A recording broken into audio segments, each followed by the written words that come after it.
ಪಾರಿಜಾತಾಯ ಸ್ತೋತ್ರವೇತ್ರೈಕಪಾಣಯೇ ಜ್ಞಾನಮುದ್ರಾಯ ಕೃಷ್ಣಾಯ ಗೀತಾಮೃತದುಹೇ ನಮಃ. ಓಂ ಶ್ರೀ ಲಲಿತಾಂಬಿಕಾಯೈ ನಮಃ. ಇವತ್ತು ನೀತಿಶಾಸ್ತ್ರದ ಕೆಲವು ಅಂಶಗಳು, ನೀತಿಶಾಸ್ತ್ರಗಳ ಬಗ್ಗೆ ಒಂದು ಕಿರು ನೋಟ ಎನ್ನುವ ವಿಷಯ ಎತ್ಕೊಂಡಿದ್ದೀವಿ. ನಮ್ಮ ದೇಶದಲ್ಲಿ ಬಹಳ ಹಿಂದಿನ ಕಾಲದಿಂದಲೂ ಕೂಡ ಎಲ್ಲ ವಿಷಯಗಳ ಬಗ್ಗೆ ಎಷ್ಟೋ ಶಾಸ್ತ್ರಗಳು ಹುಟ್ಟಿ ಬಂದವು.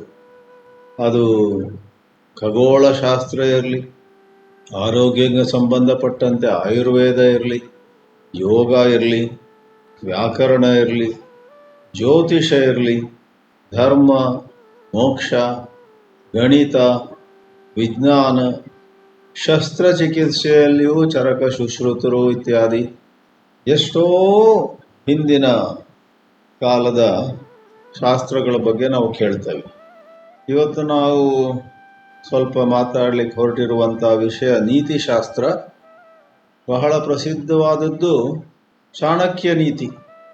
ಚಾಣಕ್ಯ ನೀತಿಯ ಬಗ್ಗೆ ನಿನ್ನೆ ಬೆಳಿಗ್ಗೆ ನಾನು ಒಂದಿಷ್ಟು ಅಧ್ಯಯನ ಮಾಡುತ್ತಾ ಒಂದು ವಿಷಯವನ್ನು ತಿಳಿದುಕೊಂಡೆ. ನನಗೆ ನಂಬಲಿಕ್ಕಾಗಲಿಲ್ಲ. ಚಾಣಕ್ಯ ನೀತಿ ಅಥವಾ ಕೌಟಿಲ್ಯನ ಅರ್ಥಶಾಸ್ತ್ರ ಅನ್ನುವಂಥದ್ದು 1000ಕ್ಕೂ ಹೆಚ್ಚು ವರ್ಷಗಳ ಕಾಲ ಕಣ್ಮರೆಯಾಗಿತ್ತು. 1907ನೇ ಇಸ್ವಿಯಲ್ಲಿ ಅದು ಯಾರೋ ಪಾಶ್ಚಾತ್ಯರು ಕಂಡು ಹಿಡಿದ್ರು. ಎಲ್ಲೋ ಸಿಕ್ತವರಿಗೊಂದು ಪಾಂಡುಲಿಪಿ ಅಂತಾರೆ ನೋಡಿ, ಮ್ಯಾನುಸ್ಕ್ರಿಪ್ಟ್. ಅದನ್ನು ಮತ್ತೆ ಅವರು ಮ್ಯಾಕ್ಸ್ ಮ್ಯೂಲರ್ ಅದನ್ನು ಕಂಡು ಹಿಡಿದಿದ್ದು ಅಂತ ಬರೆದಿದೆ. ಮ್ಯಾಕ್ಸ್ ಮ್ಯೂಲರ್ ಭಾರತದ ಹಲವಾರು ಶಾಸ್ತ್ರಗಳ ಬಗ್ಗೆ ತುಂಬ ತಿಳ್ಕೊಂಡಿದ್ದ. ಆದರೆ ಒಂದು ಬಾರಿ ಕೂಡ ಮ್ಯಾಕ್ಸ್ ಮ್ಯೂಲರ್ ಭಾರತದಲ್ಲಿ ಕಾಲಿಡಲಿಲ್ಲ, ಭಾರತಕ್ಕೆ ಬಂದಿಲ್ಲ. ಅವನು ಸ್ವತಃ ಜರ್ಮನ್ ವಿದ್ವಾಂಸ. ಅವನು ಮಾಡಿದ ಬಹಳಷ್ಟು ಕೆಲಸ ಆಕ್ಸ್ಫರ್ಡ್ ಯೂನಿವರ್ಸಿಟಿಯಲ್ಲಿ, ಅಂದರೆ ಇಂಗ್ಲೆಂಡಲ್ಲಿ. ಮ್ಯಾಕ್ಸ್ ಮ್ಯೂಲರ್ ಈ ಕೌಟಿಲ್ಯನ ಅರ್ಥಶಾಸ್ತ್ರವನ್ನು ಅದು ಹೇಗೋ ಪಡೆದು ಅದನ್ನು ಜರ್ಮನಿಗೆ ಅನುವಾದ ಮಾಡಿದ್ನಂತೆ. ಮತ್ತೆ ಎಲ್ಲ ಪಾಶ್ಚಾತ್ಯ ವಿದ್ವಾಂಸರು ಅದನ್ನು ಹೊಗಳಿದ್ರು. ಅರ್ಥಶಾಸ್ತ್ರ ಅಂತ ಅದಕ್ಕೆ ಕರೆದರೂ ಕೂಡ ಅದರಲ್ಲಿ ಕೌಟಿಲ್ಯ ಅಥವಾ ಚಾಣಕ್ಯ ಸ್ವತಃ ಹೇಳ್ತಾನಂತೆ, ಅರ್ಥ ಅಂದರೆ ಬರೇ ಸಂಪತ್ತು ಅಲ್ಲ, ದುಡ್ಡಲ್ಲ, ಹಣ ಅಲ್ಲ, ಬರೇ ಭೌತಿಕ ವಸ್ತುಗಳ ಸಂಗ್ರಹ ಅಲ್ಲ. ಅರ್ಥ ಅನ್ನೋ ಶಬ್ದದ ಅರ್ಥ ಏನಂತ ಹೇಳಿದರೆ ಅದು ನಮ್ಮ ಹಲವಾರು ದೃಷ್ಟಿಕೋನಗಳಿಂದ ಚೆನ್ನಾಗಿರುವಂಥದ್ದು, ಓವರ್ ಆಲ್ ವೆಲ್ ಬೀಯಿಂಗ್ ಅಂತೇಳಿ ನೋಡಿ. ಅರ್ಥಶಾಸ್ತ್ರದಲ್ಲಿ ವಿಶೇಷವಾಗಿ ರಾಜನಾದವನು, ಈ ಕಾಲದಲ್ಲಿ ಪ್ರಧಾನಮಂತ್ರಿ, ಮುಖ್ಯಮಂತ್ರಿ ಇರ್ತಾರಲ್ಲ, ಮಂತ್ರಿಗಳು, ಶಾಸಕರು, ಸಾಂಸದರು ಎಲ್ಲ ಇರ್ತಾರೆ. ಅವರೆಲ್ಲ ಆಡಳಿತ ನಡೆಸ್ತಿರ್ತಾರೆ. ಆಡಳಿತ ನಡೆಸುವಾಗ ಬರೇ ಜನರ ಕೈಯಲ್ಲಿ ತುಂಬ ದುಡ್ಡು ಬರೋ ಹಾಗೆ ಮಾಡುವಂಥದ್ದು ಅವ್ರ ಉದ್ದೇಶ ಅಲ್ಲ. ಜನರ ದೈಹಿಕ ಆರೋಗ್ಯ ಚೆನ್ನಾಗಿರ್ಬೇಕು, ಮಾನಸಿಕ ಆರೋಗ್ಯ ಚೆನ್ನಾಗಿರ್ಬೇಕು, ಜನರ ಮಧ್ಯೆ ಸೌಹಾರ್ದ ಇರಬೇಕು, ಜನರ ಮಧ್ಯೆ ಒಳ್ಳೆಯ ಸಂಬಂಧ ಇರಬೇಕು, ಸಮಾಜದಲ್ಲಿ ಎಂತೆಂಥೋ ವೈಷಮ್ಯ ಉಂಟಾಗಬಾರದು ಇತ್ಯಾದಿಯಾಗಿ ಬೇರೆ ಬೇರೆ ರೀತಿಯಲ್ಲಿ ಒಳ್ಳೆಯದಾಗಿ ಇರುವಂಥದ್ದು ಅರ್ಥ ಅಂತ ಹೇಳಿಬಿಟ್ಟು ಮತ್ತೆ ಆತ ಅರ್ಥಶಾಸ್ತ್ರವನ್ನು ಕೊಟ್ಟಿದ್ದಾನೆ. ಬಹಳ ವಿಸ್ತಾರವಾದದ್ದು. ನಾನು ಹೆಚ್ಚು ಓದಿಲ್ಲ, ಅಲ್ಲಿ ಇಲ್ಲಿ ಸ್ವಲ್ಪ ಸ್ವಲ್ಪ. ಕೆಲವು ನಮಗೆ ಕಾಲೇಜುಗಳಿಗೆಲ್ಲ ಕರೀತಾರೆ. ಇಲ್ಲಿ ಕಾಲೇಜುಗಳಲ್ಲಿ ಚಾಣಕ್ಯ ನೀತಿ ಬಗ್ಗೆ ಏನೋ ಹೇಳಿ ಅಂತಾರೆ. ಅದು ಒಪ್ಕೊಂಡ್ಬಿಡೋದು. ಕೊನೆಗೆ ಆ ದಿವಸ ಬೆಳಿಗ್ಗೆ 3:15 ಎದ್ಕೊಂಡು ಓದಬೇಕಾಗತ್ತೆ. ಬಿಡಿ, ಅದು ಇಂಗ್ಲೀಷ್ನಲ್ಲಿ ಒಂದು ಹೇಳೋ ರೀತಿ ಇದೆ, promise in haste, regret at leisure ಅಂತ ಹೇಳಿ. ನಮಗೆ ನಮ್ಮ ಗುರುಗಳು ಗೀತೆ ಉಪನಿಷತ್ ಎಲ್ಲ ಹೇಳ್ಕೊಟ್ರು. ಅದು ಮಾತ್ರ ಹೇಳ್ತಾ ಎಲ್ಲ ಕಡೆ ಹೋದರೆ ಭಾಳ ನೆಮ್ಮದಿ ಇರ್ತಿತ್ತು. ನಾವು ಚಾಣಕ್ಯ ನೀತಿಗೂ ಒಪ್ಕೊಳ್ತೀವಿ, ವಿದುರ ನೀತಿಯೂ ಪರವಾಗಿಲ್ಲ ಮಾತಾಡೋಣ, ಸಾಂಖ್ಯ ದರ್ಶನ ಅಂತ ಅದನ್ನು ಆಯಿತು ಅಂತ.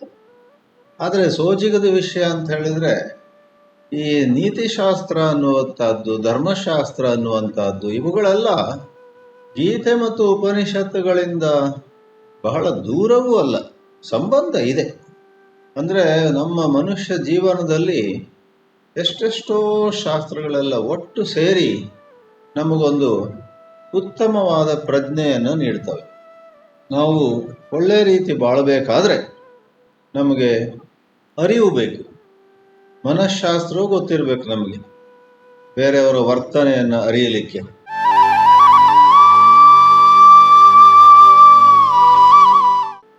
ನೀತಿಶಾಸ್ತ್ರದ ಬಗ್ಗೆ ಬಹಳಷ್ಟು ಹೇಳುವಂಥದ್ದಿದೆ. ನಾವು ಬಹಳ ಕಡಿಮೆ ಓದಿದರೂ ಕೂಡ ಬಹಳ ಹೆಚ್ಚು ಹೇಳುವಂಥದ್ದಿದೆ. ಅದೇ ಯಾಕಂದ್ರೆ ಅದು ಅಷ್ಟು ವಿಶಾಲವಾಗಿದೆ. ಅದ್ರ 1% ಓದಿದರೂ ಕೂಡ ಅದೇ ಹೆಚ್ಚು ಅಂತ ಹೇಳ್ಬೋದು. ಕೆಲವೊಮ್ಮೆ ಧರ್ಮವನ್ನು ನೀತಿಯನ್ನು ಸಮಾನಾರ್ಥಕವಾಗಿ ಉಪಯೋಗಿಸುವುದುಂಟು. ಇನ್ನು ಕೆಲವೊಮ್ಮೆ ಧರ್ಮ ಅಂದರೆ ತುಂಬ ಧಾರ್ಮಿಕ ಜೀವನ, ಎಷ್ಟೋ ಆಧ್ಯಾತ್ಮಿಕ ಮೌಲ್ಯಗಳು, ಅವುಗಳೆಲ್ಲ ಬರುವಂತಹ ಒಂದು ವಿಭಾಗ. ನೀತಿ ಅಂತ ಹೇಳಿದರೆ ಬಹಳ ವ್ಯವಹಾರದಲ್ಲಿ ಉಪಯೋಗವಾಗುವಂತಹದ್ದು. ಬೇರೆ ಬೇರೆ ರೀತಿಯಲ್ಲಿ ನಮ್ಮ ಕರ್ತವ್ಯಗಳನ್ನು ಈ ಸಮಾಜದಲ್ಲಿ ನಮ್ಮ ಯಾವ ಪಾತ್ರ ವಹಿಸಬೇಕೋ ಅದನ್ನೆಲ್ಲ ನಡೆಸ್ಕೊಳ್ಳೋ ಬಗ್ಗೆ ನೀತಿಶಾಸ್ತ್ರವನ್ನು ಹೇಳಲಾಗ್ತದೆ. ಧರ್ಮಕ್ಕೆ ಯಾವುದು ನಮ್ಮನ್ನು ಧಾರಣೆ ಮಾಡುತ್ತೋ ಅದು ಧರ್ಮ. ಸಾಮಾನ್ಯವಾಗಿ ಎಷ್ಟೋ ಮಾನವೀಯ ಮೌಲ್ಯಗಳಿಂದ ನಮ್ಮನ್ನು ಈ ಧರ್ಮವು ರಕ್ಷಿಸುತ್ತೆ. ನಾವು ಧರ್ಮವನ್ನು ರಕ್ಷಿಸಿದರೆ ಆ ಧರ್ಮ ನಮ್ಮನ್ನು ರಕ್ಷಿಸುತ್ತೆ ಅಂತ ಪ್ರಸಿದ್ಧವಾದ ವಾಕ್ಯವೂ ಇದೆ. ಮಹಾಭಾರತದಲ್ಲಿ ಒಂದು ಪಂಕ್ತಿ ಇದೆ, ಯಥೋ ಧರ್ಮ ತಥೋ ಜಯ ಅಂತ. ಎಲ್ಲಿ ಧರ್ಮ ಇದೆಯೋ ಅಂದರೆ ಯಾವ ನಡತೆಯಿಂದ, ಯತಃ ಅಂದರೆ ಯಾವುದರಿಂದ, ಯಾವ ನಡತೆಯಿಂದ ಧರ್ಮವು ನಮ್ಮಿಂದ ಕಾಪಾಡಲ್ಪಡುತ್ತೆಯೋ ಆ ನಡತೆಯಿಂದ ನಮಗೆ ಜಯವು ಸಿಗುತ್ತೆ ಅಂತ. ನಮ್ಮ ಭಾರತದ ಸುಪ್ರೀಂ ಕೋರ್ಟಿನ ಧ್ಯೇಯ ಘೋಷಣಾ ವಾಕ್ಯವೇ ಯಥೋ ಧರ್ಮ ತಥೋ ಜಯ ಅಂತಿದೆ ಅಂತ ನಮಗೆ ತಿಳಿದು ಬರುತ್ತೆ. ಧರ್ಮದ ಬಗ್ಗೆ ಹೇಳ್ತಾರೆ, ಧೃತಿ, ಏನನ್ನಾರು ಮಾಡೋಕೆ ಹೋದಾಗ ಒಳ್ಳೆ ಕೆಲಸ, ಸಣ್ಣ ಸಣ್ಣ ಅಡಚಣೆಗಳಿಗೆಲ್ಲ ಬಗ್ಗಿ ಅದನ್ನು ಕೈ ಬಿಡಬಾರ್ದು. ಧೃತಿ ಅಂದರೆ ಮುನ್ನಡಿಬೇಕು, ನಡೆ ಮುಂದೆ ಹಿಗ್ಗಿ ನಡೆ ಮುಂದೆ, ಕುಗ್ಗದೆ ಬಗ್ಗದೆ ಅಂತ ಕುವೆಂಪು ಅವರು ಹಾಡಿದ ಹಾಗೆ ಅದು ಧೃತಿ. ಅದು ಆ ರೀತಿಯಲ್ಲಿ ಈಗ ನೀತಿಗೆ ಬಂದಾಗ ನಮ್ಮ ಭಾರತೀಯ ದರ್ಶನದಲ್ಲಿ ನೀವೆಲ್ಲರೂ ತಿಳಿದಿರುವಂತೆ ಸಚ್ಚಿತ್ ಆನಂದ ಅಂತಿದೆ. ಈ ಸಚ್ಚಿತ್ ಆನಂದಗಳು ವೇದಾಂತದಲ್ಲಿ ನಮ್ಮ ಆತ್ಮಸ್ವರೂಪ, ಬ್ರಹ್ಮದ ಸ್ವರೂಪ ಅಂತೆಲ್ಲ ಇದೆ, ಬಹಳ ಒಳ್ಳೆಯದು. ಆದರೆ ನೀತಿಶಾಸ್ತ್ರದಲ್ಲಿ ಸತ್ ಅನ್ನುವುದು ನಮ್ಮೆಲ್ಲರ ಸಮಾಜದ ಜೊತೆ, ಕುಟುಂಬದ ಇತರ ಸದಸ್ಯರ ಜೊತೆ ಇತ್ಯಾದಿ ಇರತಕ್ಕ ಸಂಬಂಧಗಳಲ್ಲಿ ನಾವು ಇರಬೇಕು. ಸತ್ ಅಂದರೆ ಇರುವಿಕೆ ಅಲ್ವಾ? ನಾವು ಇರಬೇಕು, ಇನ್ನೊಬ್ಬರಿಗೂ ಕೂಡ ಇರಲಿಕ್ಕೆ ಬಿಡಬೇಕು.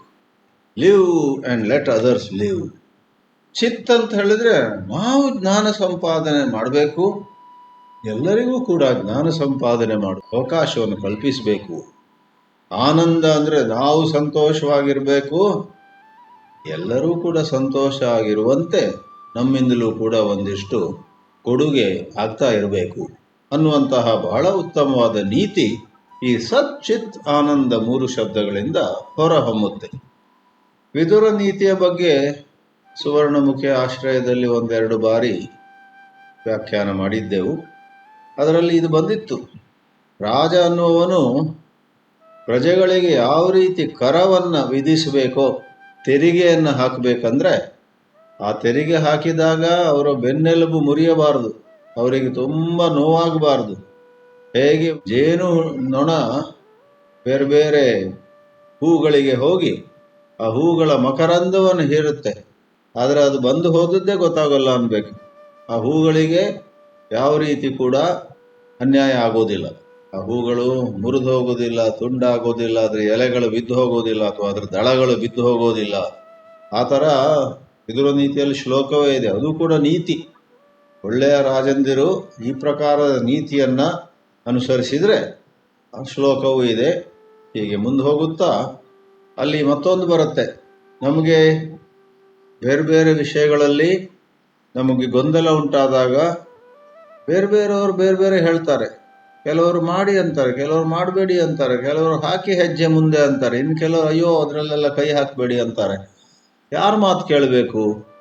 ಯಾರು ಪ್ರಿಯವಾದದ್ದನ್ನು ಹೇಳ್ತಾರೋ, ಯಾರು ನಮಗೆ ಅಹಂಕಾರಕ್ಕೆ ಸಂತೋಷಪಡಿಸ್ತಾರೋ ಅವ್ರ ಮಾತು ಕೇಳೋಣವೇ? ಇಲ್ಲ. ಸುಲಭಾಹ ಪುರುಷಾಹ ರಾಜನ್ ಸತತಂ ಪ್ರಿಯವಾದಿನಃ. ನಮ್ಮನ್ನ ಸಂತುಷ್ಟಗೊಳಿಸುವ ಹಾಗೆ ಮಾತಾಡೋರು ತುಂಬ ಸಿಗ್ತಾರೆ. ಆದರೆ ಯಾರು ನಮಗೆ ಸ್ವಲ್ಪ ನೋವಾದರೂ ಚಿಂತೆ ಇಲ್ಲ, ಸತ್ಯವನ್ನು ಹೇಳ್ತಾರೋ, ಯಾರು ನಮಗೆ ಹಿತವನ್ನು ಹೇಳ್ತಾರೋ ಅಂಥವ್ರು ಸಿಗುವುದು ಕಷ್ಟ.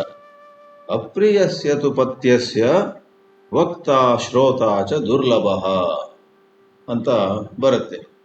ಈ ರೀತಿ ನೀತಿ. ಅದು ನೀತಿಯ ಬಗ್ಗೆ ಸಾಮಾನ್ಯ ನೀತಿಯೂ ಇದೆ ಅಂತಾರೆ, ರಾಜನೀತಿ ಅಂತಾರೆ. ವಾಸ್ತವವಾಗಿ ಸಾಮಾನ್ಯ ನೀತಿ ಅಂದರೆ ಎಲ್ಲರಿಗೂ ಅನ್ವಯಿಸುವಂತಹ ನೀತಿ. ನೀತಿ, ನಯ, ನ್ಯಾಯ ಇತ್ಯಾದಿ ಶಬ್ದಗಳನ್ನು ಉಪಯೋಗಿಸಬಹುದು. ರಾಜನೀತಿ ಅಂದರೆ ಮುಖಂಡರಿಗೆ, ಈ ಮಧ್ಯೆ ಮೊದಲು ಹೇಳಿದ ಹಾಗೆ ರಾಜಕಾರಣಿಗಳಿಗೆಲ್ಲ ತಿಳ್ಕೊಳ್ಬೇಕಾದಂಥದ್ದು ರಾಜನೀತಿ. ಅದೇ ಥರ ಒಬ್ಬ ತಂದೆ ಹೇಗಿರಬೇಕು, ತಾಯಿ ಹೇಗಿರಬೇಕು, ಮಗ ಹೇಗಿರಬೇಕು, ಶಿಕ್ಷಕ ಹೇಗಿರಬೇಕು ಇತ್ಯಾದಿ ಬೇರೆ ಬೇರೆ ಉದ್ಯಮಗಳಲ್ಲಿ, ಬೇರೆ ಬೇರೆ ಉದ್ಯೋಗಗಳಲ್ಲಿ ಹೇಳುವಂಥದ್ದು ಅದು ಸಾಮಾನ್ಯ ನೀತಿ ಅಲ್ಲ, ಅದು ವಿಶೇಷ ನೀತಿ. ಆ ಒಂದು ವರ್ಗಕ್ಕೆ, ಆ ಒಂದು ಕಾರ್ಯರಂಗಕ್ಕೆ ಅನ್ವಯಿಸುವಂಥದ್ದು. ಸಾಮಾನ್ಯ ನೀತಿ ಉದಾಹರಣೆಗೆ ಎಲ್ಲರೂ ಪರಿಶ್ರಮ ಮಾಡುವುದನ್ನು ಕಲ್ತ್ಕೋಬೇಕು ಅಂತ. ನಾವು ಯಾವುದೇ ರಂಗದಲ್ಲಿರಲಿ, ಮನೆಯಲ್ಲಿರಲಿ, ಆಚೆ ಇರಲಿ, ದೊಡ್ಡ ಹುದ್ದೆಯಲ್ಲಿರಲಿ ಅಥವಾ ಸಣ್ಣ ಕೆಲಸ ಇಟ್ಕೊಂಡಿರಲಿ, ಹಳ್ಳಿಯಲ್ಲಿರಲಿ, ನಗರದಲ್ಲಿರಲಿ, ನಾವು ಪರಿಶ್ರಮ, ಕೈ ಕೆಸರಾದರೆ ಬಾಯಿ ಮೊಸರು, ಅದು ಒಂದು ನೀತಿ ನೋಡಿ. ಅದು ಒಂದು ನೀತಿ. ಅದು ಕಷ್ಟಪಡೋದು ಕಲಿಬೇಕು. ಎಲ್ಲ ಬಹಳ ತಾವಾಗಿಯೇ ನಮಗೆಲ್ಲ ಸೌಲಭ್ಯಗಳು, ಸುಖ ಅದೆಲ್ಲ ಸಿಗಬೇಕು ಅಂದರೆ ಅನ್ಯಾಯ. ಅದು ಆ ಪ್ರಕಾರ ನಾವು ಪರಿಶ್ರಮ ಪಡಬೇಕು, ಒಳ್ಳೆಯ ಮಿತ್ರರಾಗುವಂಥ ಒಂದು ಸ್ವಭಾವವನ್ನು ಹೊಂದಿರಬೇಕು ಮತ್ತು ಒಳ್ಳೆಯ ಸಜ್ಜನರ, ಉದಾರ ಹೃದಯರ ರೀತಿ ನೀತಿಗಳನ್ನು ಕಲಿತಾ ಇರಬೇಕು. ಇದು ಎಲ್ಲರಿಗೂ ಅನ್ವಯಿಸುವಂತಹ ಸಾಮಾನ್ಯ ನೀತಿ.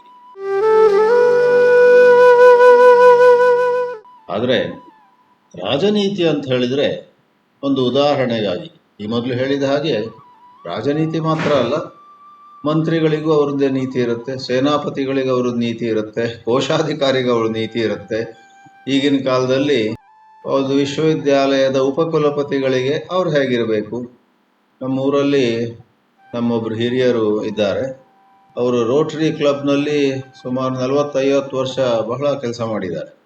ಅವರೊಂದು ಪುಸ್ತಕವೇ ಬರೆದರು, ರೋಟರಿ ಕ್ಲಬ್ಬಿನ ಅಧ್ಯಕ್ಷರು ಹೇಗಿರಬೇಕು ಅಂತ. ಭಾಳ ಚೆನ್ನಾಗಿದೆ, ಅದರಲ್ಲಿ ತುಂಬ ಹಾಸ್ಯವೂ ಎಲ್ಲ ಇದೆ. ಆದ್ದರಿಂದ Rotary club, Lions club, JCs ಅಂತಿದೆ, ಎಷ್ಟೆಷ್ಟೋ ಸಾಮಾಜಿಕ ಸಂಘಟನೆಗಳೆಲ್ಲ ಇವೆ ಅಲ್ವೇ. ಅವುಗಳಲ್ಲೂ ಕೂಡ ಯಾವ ಥರ ವರ್ತಿಸಬೇಕು, ಅಧ್ಯಕ್ಷರು ಹೇಗಿರಬೇಕು ಅನ್ನೋದಾಗಿ ಒಂದು ಪುಸ್ತಕ ಬರೆದಿದ್ದಾರೆ. ಇಲ್ಲಿ ನಾವು ಹೇಳ್ತಿರೋದು ಕೌಟಿಲ್ಯನ ಅರ್ಥಶಾಸ್ತ್ರ. ಹೆಚ್ಚಿನ ವಿದ್ವಾಂಸರ ಪ್ರಕಾರ ಕೌಟಿಲ್ಯ ಮತ್ತು ಚಾಣಕ್ಯ ಒಬ್ಬನೇ. 2 ಹೆಸರು ಮಾತ್ರ ಅಲ್ಲ, ಅವನಿಗೆ ಇನ್ನೊಂದು ಇದೆಯಂತ, ವಿಷ್ಣುಗುಪ್ತ ಅಂತಲೂ ಅವನಿಗೆ ಕರೀತಾರೆ. ಆ ಅರ್ಥಶಾಸ್ತ್ರದಲ್ಲಿ ಬಹಳ ವಿಸ್ತಾರವಾಗಿ ರಾಜನೀತಿ ಹೇಳಲ್ಪಟ್ಟಿದೆ. ಮತ್ತು ತುಂಬ ಜನರಿಗೆ ಆ ಚಾಣಕ್ಯನ ಅರ್ಥಶಾಸ್ತ್ರ ಎಲ್ಲ ಓದೋದು ಕಬ್ಬಿಣದ ಕಡಲೆ ಆಗಿಬಿಡುತ್ತೆ. ಭಾಳ ಕಷ್ಟಪ ಇದೆಲ್ಲ ಓದೋದು ಅಂತ ಹೇಳಿದರೆ ಅವರಿಗೆ ಸುಲಭ ಆಗುವ ಹಾಗೆ ಒಬ್ಬ ವಿಷ್ಣು ಶರ್ಮಾ ಅನ್ನುವವನು ಪಂಚತಂತ್ರವನ್ನು ಬರೆದ. ಪಂಚತಂತ್ರದಲ್ಲಿ ಎಲ್ಲ ಪ್ರಾಣಿಗಳ ಕಥೆಗಳಾದರೂ ಕೂಡ ಆ ಪ್ರಾಣಿಗಳ ಕಥೆಗಳಲ್ಲಿ ನಾವು ಕಲಿಯಬೇಕಾದ, ಅರಿಯಬೇಕಾದಂತಹ ವಿಷಯಗಳು ನಮ್ಮ ಮನುಷ್ಯ ಜೀವನಕ್ಕೆ ಬೇಕಾದಂಥವು. ಪಂಚತಂತ್ರ ಅದು ಕೂಡ ನೀತಿಯೇ, ಆದರೆ ಕಥೆಗಳ ಮೂಲಕ. ಇನ್ನೊಬ್ಬರು ಯಾರೋ ಕಾಮಂಡಕ ಅಂತ ಅವರು ನೀತಿ ಸಾರ ಅಂತ ಬರೆದಿದ್ದಾರಂತೆ. ಪಂಚತಂತ್ರ ಆಗಲಿ ಅಥವಾ ನಾರಾಯಣ ಪಂಡಿತ ಅನ್ನೋವನು ಹಿತೋಪದೇಶ ಅಂತ ಬರೆದ. ಆ ಹಿತೋಪದೇಶದಲ್ಲೇ ಅರ್ಧಕ್ಕರ್ಧ ಕಥೆಗಳು ಪಂಚತಂತ್ರದ ಕಥೆಗಳೇ, ಆದರೆ ಅವುಗಳನ್ನ ಬೇರೊಂದು ರೀತಿಯಲ್ಲಿ ಹೇಳಲಾಗಿದೆ ಅಂತ ನಾವು ತಿಳಿತೀವಿ. ಅವೆಲ್ಲ ಚಾಣಕ್ಯನ ಅರ್ಥಶಾಸ್ತ್ರದಿಂದ ಸ್ಫೂರ್ತಿಯನ್ನು, ಪ್ರೇರಣೆಯನ್ನು ಪಡೆದು ಹೊರಬಂದಿರುವಂಥವು. ಕೌಟಿಲ್ಯ ಏನು ಹೇಳ್ತಾನಂದರೆ, ಅರ್ಥ ಅನ್ನುವ ಶಬ್ದದಿಂದ ನಮ್ಮ ಸಂಪೂರ್ಣ ಸ್ವಾಸ್ಥ್ಯ, ಸಂಪೂರ್ಣ ಸಮೃದ್ಧಿ, ಎಲ್ಲರೂ ಚೆನ್ನಾಗಿರಬೇಕು. ಆದ್ದರಿಂದ ಅದು ಬರೇ ಹಣಕ್ಕೆ ಸಂಬಂಧಪಟ್ಟದ್ದಲ್ಲ. ಈತ ತಕ್ಷಶಿಲಾ ಅನ್ನುವಂತಹ ಒಂದು ಬಹಳ ದೊಡ್ಡ ವಿಶ್ವವಿದ್ಯಾಲಯದಲ್ಲಿ ಓದಿದವನು, ನಂತರ ಅಲ್ಲೇ ಪ್ರಾಧ್ಯಾಪಕನೂ ಆದ ಅಂತ ಹೇಳ್ತಾರೆ. ಮತ್ತು ಈ ಕೌಟಿಲ್ಯ ಅನ್ನುವನು ರಾಜ್ಯವನ್ನು ಕಳ್ಕೊಂಡಿದ್ದಂತಹ ಚಂದ್ರಗುಪ್ತನಿಗೆ ಹುರಿದುಂಬಿಸಿ ಅವನನ್ನು ಮತ್ತೆ ಕರ್ಕೊಂಬಂದು ಅವನನ್ನು ಮತ್ತೆ ರಾಜನಾಗಿ ಮಾಡ್ತಾನೆ. Is a king maker. ರಾಜ ಧನಾನಂದ ಅನ್ನುವನನ್ನು ಸಿಂಹಾಸನದಿಂದ ಕೆಳಗಿಳಿಸಿ ಚಂದ್ರಗುಪ್ತನನ್ನು ಅಲ್ಲಿ ಕೂಡಿಸಿ ಆಮೇಲೆ ಆ ಮಗಧ ಅನ್ನುವಂತಹ ರಾಜ್ಯ ಇವಾಗ ಪಟ್ನಾ ಅಂತಾಗಿದೆ. ಅಲ್ಲಿ ಬಹಳ ಪ್ರಸಿದ್ಧವಾದ, ಸಮೃದ್ಧವಾದ, ಉತ್ತಮವಾದ ಒಂದು ರಾಜ್ಯ ಎಷ್ಟೋ ಪೀಳಿಗೆಗಳ ಕಾಲ ನಡೀತು. 91-92 ಇಸ್ವಿಯಲ್ಲಿ ಚಾಣಕ್ಯ ಅನ್ನುವ ಒಂದು ಧಾರಾವಾಹಿ ಬರ್ತಾ ಇತ್ತು ದೂರದರ್ಶನದಲ್ಲಿ. ಆ ಚಂದ್ರಪ್ರಕಾಶ್ ದ್ವಿವೇದಿ ಅನ್ನುವರು ನಿರ್ದೇಶನ ಮಾಡಿ ಹಿಂದಿಯಲ್ಲಿ ಅದ್ಭುತವಾಗಿತ್ತದು. ಸಿದ್ಧಬಾರಿಯಲ್ಲಿ 92ನೇ ಇಸ್ವಿಯಲ್ಲಿ ನಾವು ಸ್ವಲ್ಪ ಕಾಲ ಇದ್ದಾಗ ಗುರುದೇವ್ ಚಿನ್ಮಯಾನಂದರು ಚಾಣಕ್ಯ ಧಾರಾವಾಹಿಯನ್ನು ಅವರ ಕುಟೀರದಲ್ಲಿ ಕೂತ್ಕೊಂಡು ನೋಡ್ತಿದ್ರು. ಆಗ ನಮಗೂ ಎಲ್ಲ ಒಂದು 25-30 ಜನರಿಗೆ ಅವ್ರ ಸುತ್ತ ಕೂತ್ಕೊಳ್ಳಿಕ್ಕೂ ಬಿಡ್ತಿದ್ರು. ನಾವು ಅವ್ರ ಜೊತೆ ಕೂತ್ಕೊಂಡು ಸ್ವಲ್ಪ ಚಾಣಕ್ಯ ಆ ಧಾರಾವಾಹಿ, ದೂರದರ್ಶನದಲ್ಲಿ ಧಾರಾವಾಹಿ, ಅದನ್ನು ನೋಡುವ ಸದವಕಾಶ ನಮಗೆ ಸಿಕ್ಕಿತ್ತು. ಈ ಕೌಟಿಲ್ಯನು ಈ ಪ್ರಕಾರ ಅರ್ಥಶಾಸ್ತ್ರವನ್ನು ಬರೆದು ಇದನ್ನು 1904 ಇಟ್ ವಾಸ್ ಡಿಸ್ಕವರ್ಡ್, ಕಳೆದೋಗಿತ್ತಂತೆ ಅದು. ಆಮೇಲೆ ಅದನ್ನು ಜರ್ಮನ್ನಿಗೆ ಅನುವಾದ ಮಾಡಲಾಯಿತು 1909ರಲ್ಲಿ. 5 ವರ್ಷದೊಳಗೆ ಜರ್ಮನ್ ಅನುವಾದ ಹೊರಬಂತು. ಅದರಲ್ಲಿ 15 ಸಂಪುಟಗಳಿವೆ, 150 ಅಧ್ಯಾಯಗಳು, 180 ಬೇರೆ ಬೇರೆ ವಿಷಯಗಳು. ಅದರಲ್ಲಿ ಮುಖ್ಯ ವಿಷಯಗಳು ಹೀಗೆ ಹೀಗೆ ಅಂತೆಲ್ಲ ವಿದ್ವಾಂಸರು ಹೇಳ್ತಾರೆ. ಈ ಕಾಲದಲ್ಲಿ ನಮಗೆ ಇಂಥ ವಿಷಯಗಳ ಬಗ್ಗೆ ತಿಳ್ಕೊಳ್ಳಿಕ್ಕೆ ಸಮಯ ಇದ್ದರೆ ಮತ್ತು ಆಸಕ್ತಿ ಇದ್ದರೆ ಎಷ್ಟೋ ಯೂಟ್ಯೂಬ್ ವಿಡಿಯೋಗಳು ಇವೆ. ಆ ಯೂಟ್ಯೂಬ್ ವಿಡಿಯೋಗಳಲ್ಲೂ ಕೂಡ ಈ ಅರ್ಥಶಾಸ್ತ್ರದ ಬಗ್ಗೆ ನಾವು ತಿಳ್ಕೊಳ್ಬೋದು. ದಂಡಶಾಸ್ತ್ರ, ನೀತಿಶಾಸ್ತ್ರ ಇವೆಲ್ಲ ಬರುತ್ತೆ ಇದರಲ್ಲಿ. ಒಬ್ಬ ರಾಜನ ಕರ್ತವ್ಯಗಳು, ರಾಜ್ಯಭಾರದ ರೀತಿ ನೀತಿಗಳು ಬಹಳ ಆಳವಾಗಿ ಮತ್ತು ಎಲ್ಲವನ್ನೂ ತನ್ನೊಳಗೆ ತಂದುಕೊಳ್ಳುವಂತಹ ಧರ್ಮದ ಬಗ್ಗೆ ಒಂದು ಅರಿವು ಮತ್ತು ಪುರುಷಾರ್ಥಗಳಲ್ಲಿ ಧರ್ಮ, ಕಾಮ ಮತ್ತು ಮೋಕ್ಷ ಇವೆಲ್ಲವೂ ಸಾಧ್ಯವಾಗುವುದು ಅರ್ಥ ಅನ್ನುವಂಥದ್ದು ಚೆನ್ನಾಗಿದ್ದರೆ. ಪುನಃ ಅರ್ಥ ಅಂದರೆ ಬರೇ ಹಣ ಅಲ್ಲ. ನೋಡಿ, ಈಗ ಒಂದು ಯಾವುದೋ ಆಶ್ರಮ ಇದೆ ಅಂತ ಇಟ್ಕೊಳ್ಳಿ, ಅಲ್ಲಿ ಗೀತೆ, ಉಪನಿಷತ್ತು, ಮೋಕ್ಷಶಾಸ್ತ್ರ ಪಾಠ ಮಾಡ್ತಾರೆ. ಆದರೆ ಅಲ್ಲಿಯೂ ಕೂಡ ಹಣವೂ ಇರಬೇಕು ಸ್ವಲ್ಪ. ಆದರೆ ಹಣಕ್ಕಿಂತ ಹೆಚ್ಚಾಗಿ ವಿಸ್ತಾರವಾದ ಅರ್ಥದಲ್ಲಿ ಅಲ್ಲಿರುವ ಎಲ್ಲರೂ ಕೂಡ ಸ್ವಲ್ಪ ನೆಮ್ಮದಿಯಾಗಿರ್ಬೇಕು, ಎಲ್ಲರ ಆರೋಗ್ಯ ಚೆನ್ನಾಗಿರ್ಬೇಕು, ಎಲ್ಲರೂ ಕೂಡ ಒಂದು ರೀತಿ ಸದ್ಭಾವನೆಯಿಂದ, ಸೌಹಾರ್ದದಿಂದ ಓಡಾಡ್ತಿರ್ಬೇಕು. ಆವಾಗ ಆ ಆಶ್ರಮದ ಒಂದು ವ್ಯವಸ್ಥೆ ಚೆನ್ನಾಗಿರುತ್ತೆ. ಆದ್ದರಿಂದ ಧರ್ಮ ಮತ್ತು ಕಾಮ ಮತ್ತು ಮೋಕ್ಷಕ್ಕೆ ಅರ್ಥವು ಬುನಾದಿ ಅಂತ ಹೇಳಿದರೆ ತಪ್ಪಿಲ್ಲ.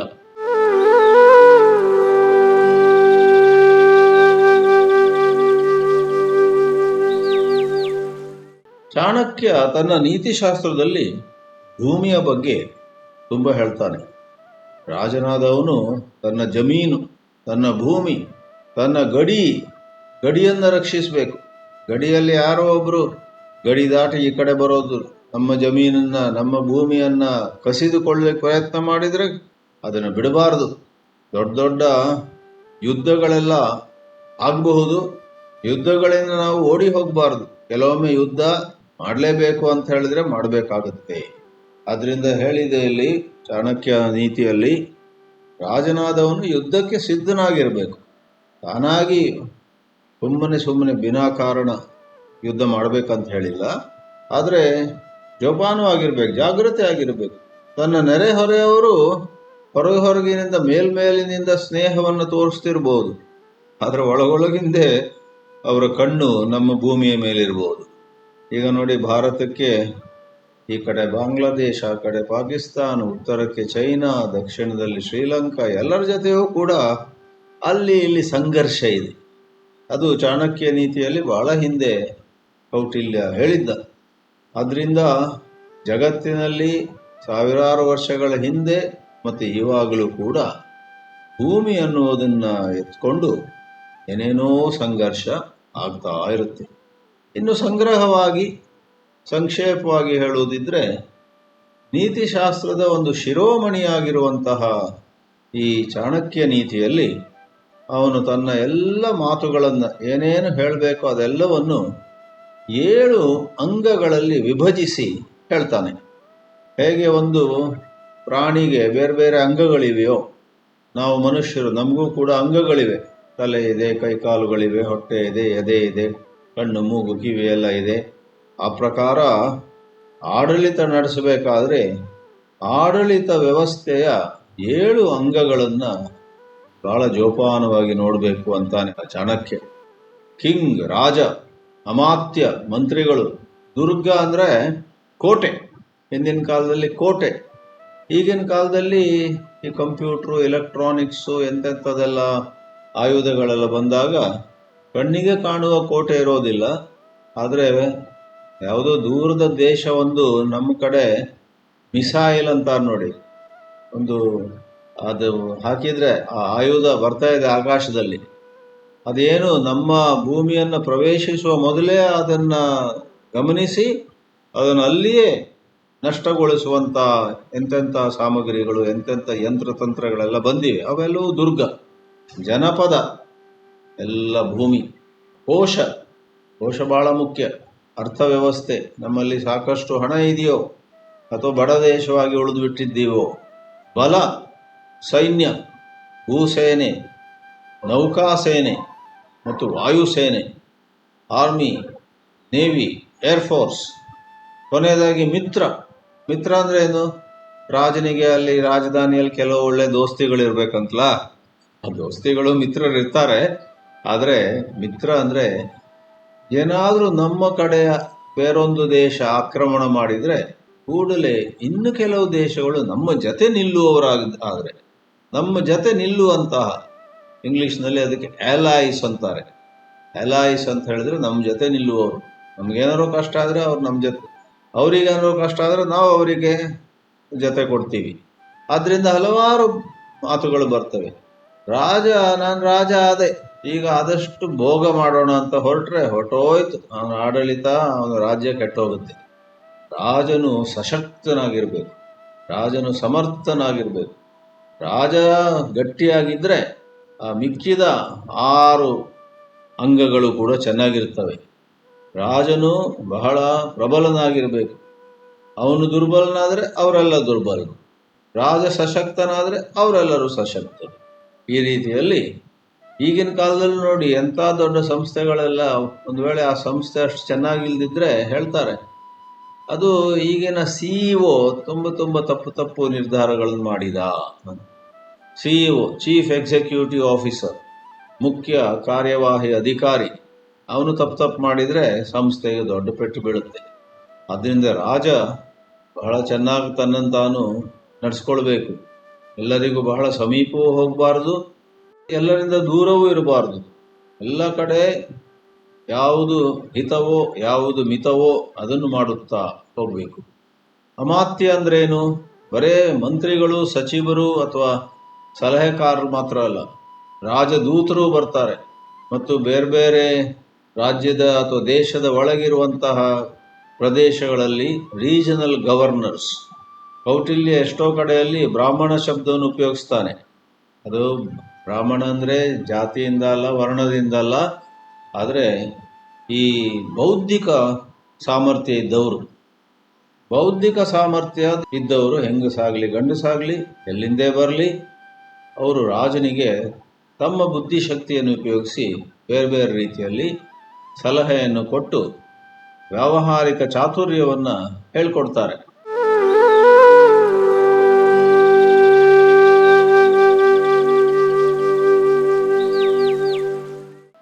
ಆ ಪ್ರಕಾರವಾಗಿ ರಾಜ ಅನ್ನುವನು ಅಮಾತ್ಯರನ್ನ ಬಹಳ ಜಾಗ್ರತೆಯಿಂದ ಆಯ್ಕೆ ಮಾಡಿಕೊಳ್ಬೇಕು ಅಂತ ಮಾತು ಬರುತ್ತೆ.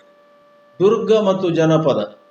ದುರ್ಗ ಅಂದರೆ ಕೋಟೆ, ಜನಪದ ಅಂದರೆ ಆ ರಾಜ್ಯಕ್ಕೆ ಸೇರುವಂತಹ ಎಲ್ಲ ಭೂಮಿ, ಟೆರಿಟೋರಿ. ಕೋಟೆಗಳು ಕೆಲವೊಮ್ಮೆ ಗುಡ್ಡದ ಮೇಲಿರ್ತವೆ, ಕೆಲವೊಮ್ಮೆ ನದಿ ಪಕ್ಕದಲ್ಲಿರ್ತವೆ, ಕೆಲವು ಕೋಟೆಗಳು ಮರುಭೂಮಿಯಲ್ಲೂ ಇರ್ತವೆ ಅಂತ ಚಾಣಕ್ಯ ಹೇಳ್ತಾನೆ. ಚಾಣಕ್ಯ ನೀತಿಯಲ್ಲಿ ಇದೆಲ್ಲ ಬರುತ್ತೆ. ಮತ್ತು ಆ ದುರ್ಗ, ಆ ಕೋಟೆಯಲ್ಲಿ ಬೇರೆಯವರು ಆಕ್ರಮಣ ಮಾಡಿದರೆ ನಮ್ಮನ್ನು ನಾವು ರಕ್ಷಿಸಿಕೊಳ್ಳುವ ಹಾಗೆ ವ್ಯವಸ್ಥೆ ಇರಬೇಕು. ಮತ್ತು ಆ ಕೋಟೆಯಲ್ಲಿ ಎಂಥ ಒಂದು ಸೌಲಭ್ಯ ಇರಬೇಕಂದ್ರೆ, ಶತ್ರುಗಳು ಬರ್ತಾ ಇದ್ದಾರೆ, ನಮ್ಮ ಸೈನಿಕರು ಆ ಕೋಟೆಯ ಮೇಲೆ ನಿಂತ್ಕೊಂಡು ಅವರನ್ನು ದೂರದಿಂದಲೇ ನಾಶಗೊಳಿಸುವ ಹಾಗೆ, ಓಡಿಸುವ ಹಾಗೆ ಅಲ್ಲಿ ಬೇರೆ ಬೇರೆ ಸಲಕರಣೆಗಳಿರಬೇಕು. ಆದ್ದರಿಂದ ಈ ಕಾಲದಲ್ಲೂ ಕೂಡ ದೇಶ, ರಾಜ್ಯ ಅವೆಲ್ಲ ಇದ್ದೇ ಇವೆ. ಸಂಸ್ಥೆಗಳು ಕೂಡ, ಪ್ರೈವೇಟ್ ಆರ್ಗನೈಸೇಷನ್ಸ್, ಗೌರ್ಮೆಂಟ್ ಆರ್ಗನೈಸೇಷನ್ಸ್, ಅಲ್ಲೆಲ್ಲ ಕೂಡ ಬೇರೆ ಬೇರೆ ರೀತಿಯಲ್ಲಿ ತಂತ್ರಗಳನ್ನು ಉಪಯೋಗಿಸುವುದು ಬೇಕಾಗುತ್ತೆ. ಸ್ಟ್ರಾಟಜೀಸ್ ಅಂತ ಹೇಳ್ತಾರೆ. ಸರ್ಕಾರವು ಕೂಡ ಬೇರೆ ಬೇರೆ ಉದ್ಯಮಗಳಿಗೆ ಪ್ರೋತ್ಸಾಹ ಹೇಗೆ ಕೊಡ್ತವೆ ಈ ಕಾಲದಲ್ಲಿ ನೋಡಿ. ಸಾಫ್ಟ್ವೇರ್ ಎಕ್ಸ್ಪೋರ್ಟ್ ಝೋನ್ಸ್ ಅಥವಾ ಸ್ಪೆಷಲ್ ಎಕ್ಸ್ಪೋರ್ಟ್ ಝೋನ್, SCZ, ಎಲ್ಲ ದೊಡ್ಡ ದೊಡ್ಡ ನಗರಗಳಲ್ಲಿ SCZ ಇವೆ. ಅಂದರೆ ಆ ಒಂದಿಷ್ಟು ಜಾಗ, ಬೆಂಗಳೂರಾಗಲಿ, ಹೈದರಾಬಾದ್ ಆಗಲಿ, ಬೊಂಬಾಯಿ ಆಗಲಿ, ಈ SCZನಲ್ಲಿ ಎಕ್ಸ್ಪೋರ್ಟ್ ಝೋನ್ ಇತ್ಯಾದಿ ಹೆಸರಿದೆ ಅದಕ್ಕೆ. ಅಲ್ಲಿ ನೀವು ಒಂದೇನೋ ಉದ್ಯಮವನ್ನು ಶುರು ಮಾಡಿದರೆ ನಿಮಗೆ ತೆರಿಗೆಯನ್ನು ತುಂಬ ಕಡಿಮೆ ಇರುತ್ತೆ, ಅಥವಾ ತೆರಿಗೆನೇ ಇರೋದಿಲ್ಲ. ಮಾಡಿ ನೀವು ಬೇರೆ ಬೇರೆ ವಸ್ತುಗಳನ್ನು ತಯಾರಿಸಿ ಅದನ್ನು ನಾವು ರಫ್ತು ಮಾಡೋಣ, ನಮ್ಮ ದೇಶದ ಆರ್ಥಿಕ ಸ್ಥಿತಿ ಆಗ ಚೆನ್ನಾಗಿರುತ್ತೆ, ನೀವು ಅದೆಲ್ಲ ಮಾಡಲಿಕ್ಕೆ ನಿಮಗೆ ನಾವೆಲ್ಲ ಪ್ರೋತ್ಸಾಹ ಕೊಡ್ತೀವಿ ಅಂತ ಸರ್ಕಾರಗಳು ಪ್ರೋತ್ಸಾಹ ಕೊಡ್ತವೆ. ಅವರಿಗೆ ಟ್ಯಾಕ್ಸ್ ಕಡಿಮೆ ಇರುತ್ತೆ, ಅವರಿಗೆ ಎಷ್ಟೋ ಸೌಲಭ್ಯಗಳನ್ನೆಲ್ಲ ಮಾಡಿಕೊಡ್ತಾರೆ. ಆ ಪ್ರಕಾರವಾಗಿ ಮಾಡುವಾಗ ಅದು ಕೂಡ ದುರ್ಗವೇ. ಆಗ ಆರ್ಥಿಕವಾಗಿ ನೀವು ಬಹಳ ಪ್ರಬಲರಾಗ್ತೀವಿ. ಮತ್ತು ಗೂಢಚಾರರನ್ನೆಲ್ಲ ಇಟ್ಕೊಳ್ಳುವಂಥದ್ದು ಕೂಡ ಈ ದುರ್ಗ ಮತ್ತು ಜನಪದದ ವಿಭಾಗದಲ್ಲೇ ಬರುತ್ತೆ. ಬಲ, ಕೋಶ ಮತ್ತು ಮಿತ್ರ. ಕ್ಷತ್ರಿಯರು ಮತ್ತು ಆ ಕ್ಷಾತ್ರ ಗುಣ ಇರುವವರು ಬೇಕಾದರೆ ತಮ್ಮ ಪ್ರಾಣವನ್ನು ಕೂಡ ಮುಡಿಪಾಗಿಟ್ಟು ಹೋರಾಡುವವರೆಲ್ಲ ಬಲ ಅನ್ನೋದರಲ್ಲಿ. ಬರೇ ಆ ಹೇಳಿದ ಭೂಸೇನೆ, ನೌಕಾಸೇನೆ ಮತ್ತು ವಾಯುಸೇನೆಯಲ್ಲಿ ನೇಮಕವಾಗಿರೋರು ಮಾತ್ರ ಅಲ್ಲ, ಊರಿನಲ್ಲೂ ಕೂಡ, ನಗರದಲ್ಲಿಯೂ ಕೂಡ, ಎಲ್ಲ ಕಡೆಯಲ್ಲೂ ಕೂಡ ಬೇರೆ ಬೇರೆ ವಿಭಾಗಗಳಲ್ಲಿ ಒಂದು ಕ್ಷಾತ್ರ ಗುಣ ಇರುವವರು, ಹೋರಾಡ್ಲಿಕ್ಕೆ ಸಿದ್ಧರಾಗಿರೋರು ಇದ್ರೆ ಅವರೆಲ್ಲ ಬಲ. ಆ ಬಲವನ್ನು ಒಬ್ಬ ರಾಜನು ರಾಜನೀತಿಯಲ್ಲಿ ಬೆಳೆಸ್ಕೊಳ್ಬೇಕು ಅಂತಾರೆ. ಮತ್ತು ಕೋಶದ ಬಗ್ಗೆ ಹೇಳುವುದಾದರೆ ಬರೇ ದಿನದ ಖರ್ಚಲ್ಲ, ಆದರೆ ಯಾವುದೋ ಒಂದು ಆಪತ್ಕಾಲ ಬಂದಾಗ ಒಮ್ಮೆಲೆ ಎಷ್ಟೋ ಸಂಪತ್ತು ಬೇಕಾಗುತ್ತೆ, ಅದಕ್ಕೂ ಕೂಡ ಒಂದು ಮುಂದಾಲೋಚನೆ ಇರಬೇಕಾಗತ್ತೆ ಅಂತಾನೆ ಚಾಣಕ್ಯ. ಮತ್ತು ಮಿತ್ರ ಈ ಮೊದಲೇ ಹೇಳಿದ ಹಾಗೆ, ನಮ್ಮನ್ನು ಬೇರೆ ಯಾರಾದರೂ ಅಟ್ಯಾಕ್ ಮಾಡಿದರೆ, ನಮ್ಮ ಮೇಲೆ ಆಕ್ರಮಣ ಮಾಡಿದರೆ, ಆಗ ನಮ್ಮ ಜೊತೆ ನಿಲ್ಲುವಂತಹ ಕೆಲವು ಬೇರೆ ಸಂಸ್ಥೆಗಳಿರ್ಬೋದು, ಬೇರೆ ರಾಜಕೀಯ ಪಕ್ಷಗಳಿರ್ಬೋದು, ಬೇರೆ ರಾಜ್ಯಗಳಿರ್ಬೋದು, ಬೇರೆ ದೇಶಗಳಿರ್ಬೋದು, ಅವೆಲ್ಲವೂ ಕೂಡ ಮಿತ್ರ ಶಬ್ದದಿಂದ ಬರುತ್ತೆ. ಪಂಚತಂತ್ರದ ಬಗ್ಗೆ ಅಲ್ಲಿ ಸಾಮ, ದಾನ, ಭೇದ, ದಂಡ ಇವೆಲ್ಲ ಬರುತ್ತೆ. ಮಿತ್ರ ಭೇದ, ಮಿತ್ರ ಲಾಭ, ಕಾಕೋಲೂಕೀಯಂ ಅಂತ ಒಂದು ವಿಭಾಗ ಇದೆ. ಕಾಕೋಲೂಕೀಯಂ ಸ್ವಲ್ಪ ಟಂಗ್ ಟ್ವಿಸ್ಟರ್ ಅದು. ಮೊದಲನೇ ಬಾರಿ ನೀವು ಯಾರಿಗಾದ್ರೂ ಇದು ಓದಿ ಏನಿದು ಅಂದರೆ ಕಾಕೋಲೂಕಿ ಅಂತ ಹೇಳೋಕೆ ಕಷ್ಟ ಆಗುತ್ತೆ ಅವರಿಗೆ. ಆದರೆ ಅದು 2 ಸಾರಿ ಸ್ವಲ್ಪ ಗಮನಿಸಿದರೆ ಮತ್ತೇನಿಲ್ಲ. ಕಾಕ ಅಂದ್ರೆ ಕಾಗೆ, ಉಲೂಕ ಅಂತ ಹೇಳಿದರೆ ಒಂದು ಗೂಬೆ. ಅಲ್ಲಿ ಕಾಗೆ ಮತ್ತು ಗೂಬೆಗಳ ಮಧ್ಯೆ ಒಂದು ಸಂಘರ್ಷ ಆಗುತ್ತೆ ಅಂತ ನಾನು ಕೇಳಿದ್ದೀನಿ. ಕಾಕೋಲೂಕೀಯಂ ಅನ್ನೋದು 3ನೆಯ ಸಂಪುಟ. ಮತ್ತು ಲಬ್ಧ ಪ್ರಣಾಶ. ಎಷ್ಟೋ ಬಾರಿ ನಾವು ಏನನ್ನು ಪಡ್ಕೊಳ್ತೀವಿ, ಆದರೆ ಸ್ವಲ್ಪ ನಾವು ಜಾಗರೂಕರಾಗಿ ಇಲ್ದಿದ್ರೆ ಅದು ನಮ್ಮ ಕೈಯಿಂದ ಜಾರಿ ಹೋಗುತ್ತೆ. ಪಡೆಯೋದು, ಕಳ್ಕೊಳ್ಳೋದು ಮತ್ತು ಸಂಘರ್ಷಗಳನ್ನೆಲ್ಲ ನಿಭಾಯಿಸೋದು ಇದೆಲ್ಲ ಬರುತ್ತೆ. ಯಾರೋ ಒಬ್ಬರು ನಾರಾಯಣ ಪಂಡಿತ ಅನ್ನೋರು ಹಿತೋಪದೇಶ ಅಂತ ಬರೆದ್ರಂತೆ. ನಾರಾಯಣ, ಅದು ಕೂಡ ಎಷ್ಟೆಷ್ಟೋ ಅನುವಾದ ಆಗಿವೆ. ಹಿತೋಪದೇಶದಲ್ಲಿ ಸುಮಾರು 43 ಕಥೆ ಇದೆ ಅಂತ ನಾವು ತಿಳಿತೀವಿ.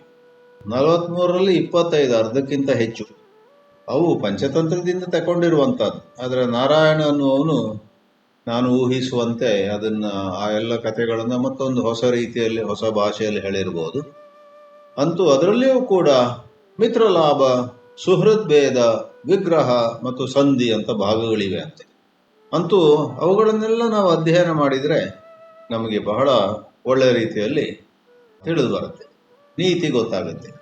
ಕೊನೆಗೆ ಮುಗಿಸುವ ಮೊದಲು ಬರೇ ಚಾಣಕ್ಯ ನೀತಿಯ ಬಗ್ಗೆ ಹೇಳಿದ್ರು ಬೇರೆ ಬೇರೆ ಇದೆ. ವಿದುರ ನೀತಿ ಹೇಳಿ ಆಯ್ತು, ಶುಕ್ರ ನೀತಿ ಅಂತ ಎಲ್ಲೋ ಬರುತ್ತಂತೆ.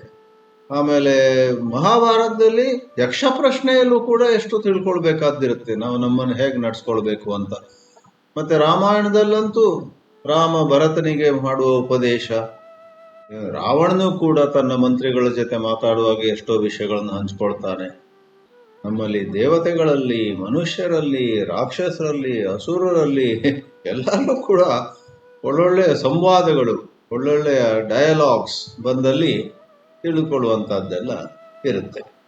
ಆ ಪ್ರಕಾರವಾಗಿ ಬಹಳ ಒಂದು ಸಾಮಾನ್ಯ ರೀತಿಯಲ್ಲಿ ನೀತಿ ಬಗ್ಗೆ ಇವತ್ತು ಕೆಲವು ಮಾತುಗಳನ್ನು ಹೇಳಿದ್ದಾಯಿತು. ಇವುಗಳಲ್ಲಿ ಕೆಲವು ವಿಶಿಷ್ಟವಾದ ಭಾಗವನ್ನು ತೆಗೆದುಕೊಂಡು ವಿಸ್ತಾರದಲ್ಲಿ ಹೋಗುವ ಪ್ರಯತ್ನವನ್ನು ಮತ್ತೊಮ್ಮೆ ಮಾಡೋಣ. ಓಂ ನಮೋ ಭಗವತೆ ವಾಸುದೇವಾಯ.